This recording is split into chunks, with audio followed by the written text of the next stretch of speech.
Bom dia, turma! Sextou! Hoje a nossa aula é de ciências, também temos aula de arte, mas no momento agora você vai pegar o seu livro de ciências, vai abrir na página 22, 23, 24 e 25. Muito bem! Porque hoje vamos conhecer um pouco do passado.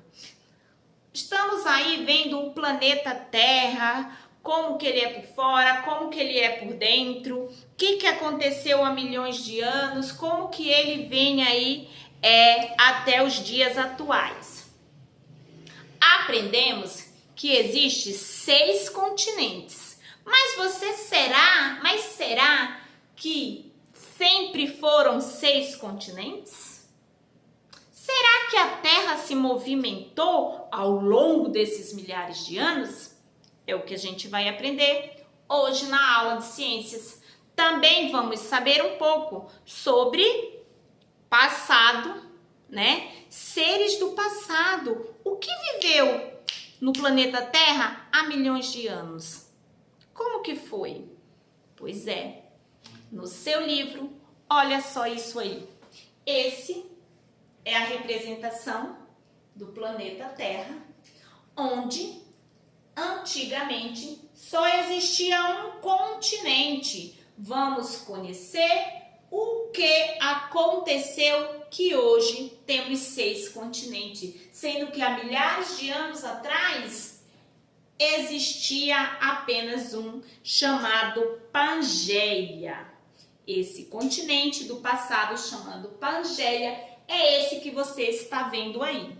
Olha só, as camadas mais externas do planeta Terra, que resfriou, formou os continentes onde as pessoas vivem e no fundo dos oceanos. Essa camada é formada por placas semelhantes a placas que se encaixam, que estão em constante movimento, chamadas as placas tectônicas. Por exemplo, há cerca de 250 milhões de anos existia um único continente chamado Pangeia. Muito bem. E esse continente que você terminou de ver, o que aconteceu? No decorrer do tempo, né? Lembra aquela parte lá da Terra, o núcleo, a parte mais quente da Terra?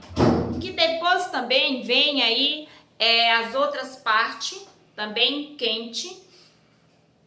E aí foi acontecendo movimentos. E a Terra, o nosso planeta Terra, foi dividido os continentes em 6 continentes, como você está vendo aí. Como que isso aconteceu? Com o passar de milhões de anos, esses continentes foi dividido em suas partes e se afastando. O movimento das placas tectônicas fez com que a posição e o formato dos continentes se modificassem. No decorrer do tempo, desse modo, chegou-se à distribuição atual dos continentes, os quais continuam se movendo muito lentamente, mesmo que não possamos sentir.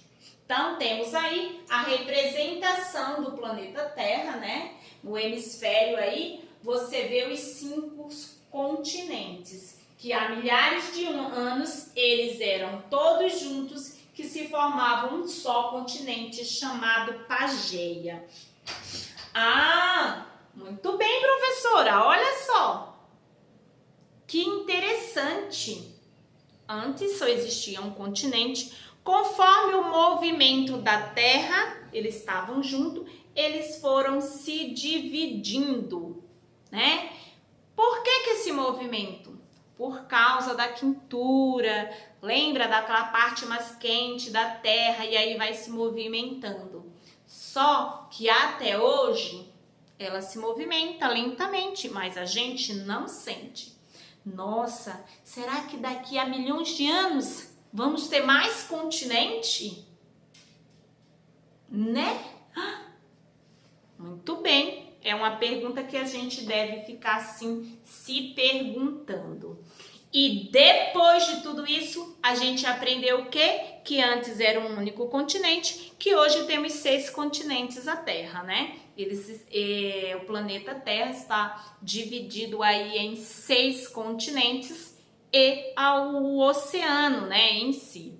Mas será que foi só isso que mudou até os dias atuais? Uau! Não! Vamos ver agora. Seres do passado. E aí no seu livro, o que são seres do passado, hein?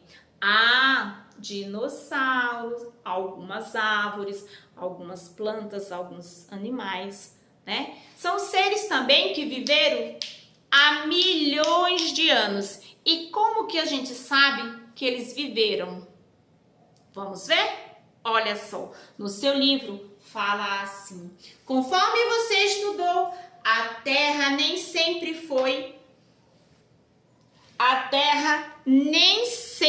foi como é na atualidade. Não mesmo, porque já vimos que os continentes, a Terra se moveu e foi dividido.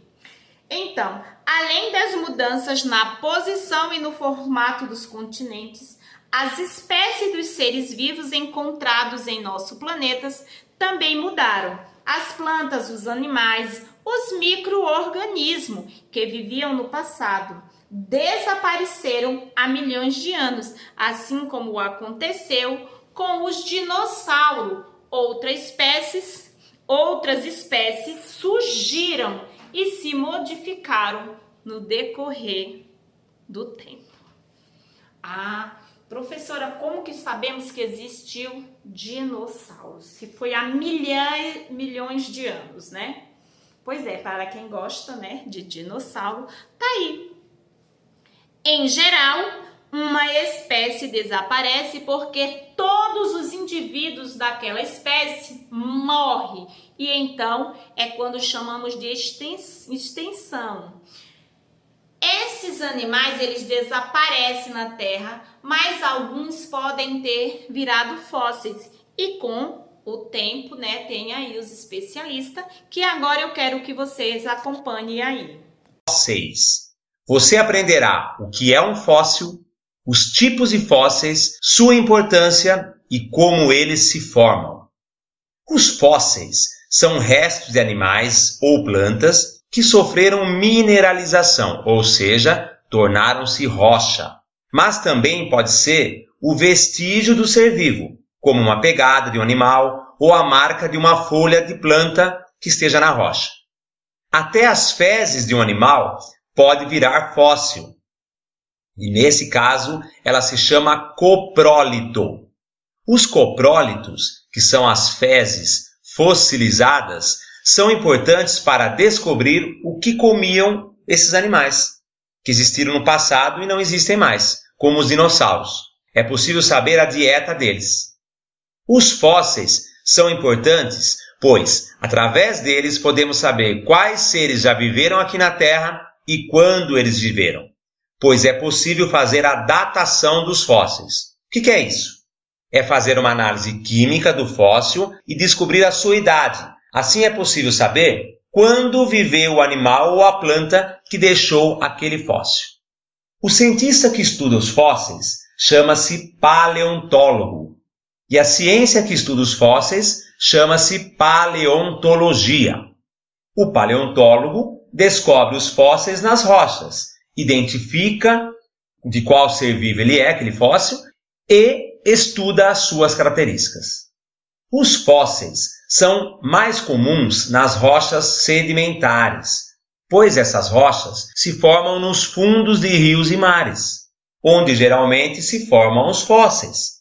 Além disso, a rocha magmática se forma do resfriamento do magma, e a metamórfica passa por alterações que podem destruir os fósseis.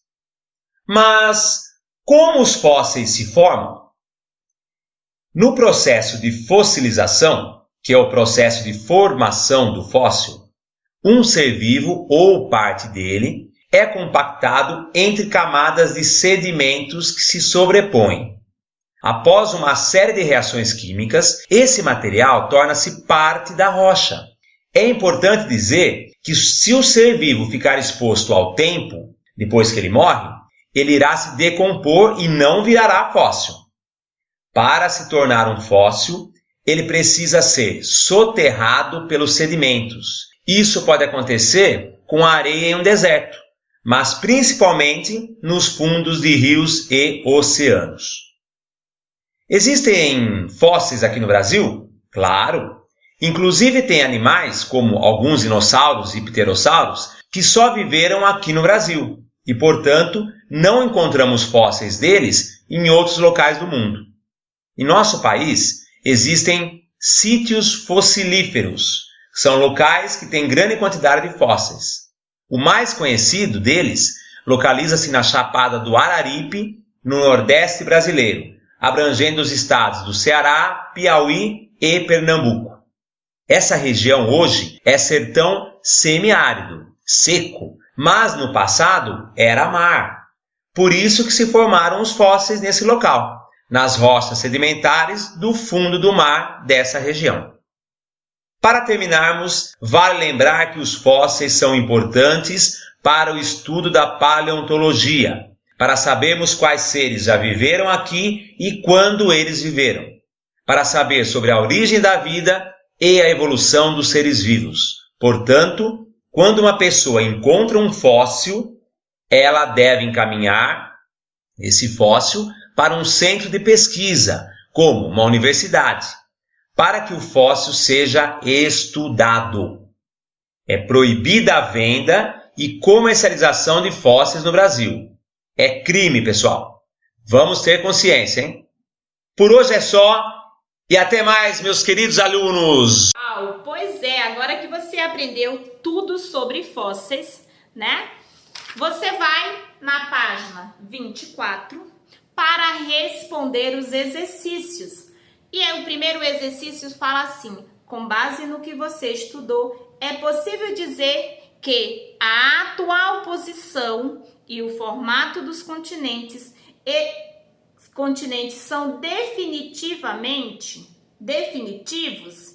ou ainda pode mudar? E agora? Aí você pode responder, né? A atual disposição e o formato dos continentes ainda pode sim se modificar, porque a Terra ainda está se movimentando lentamente.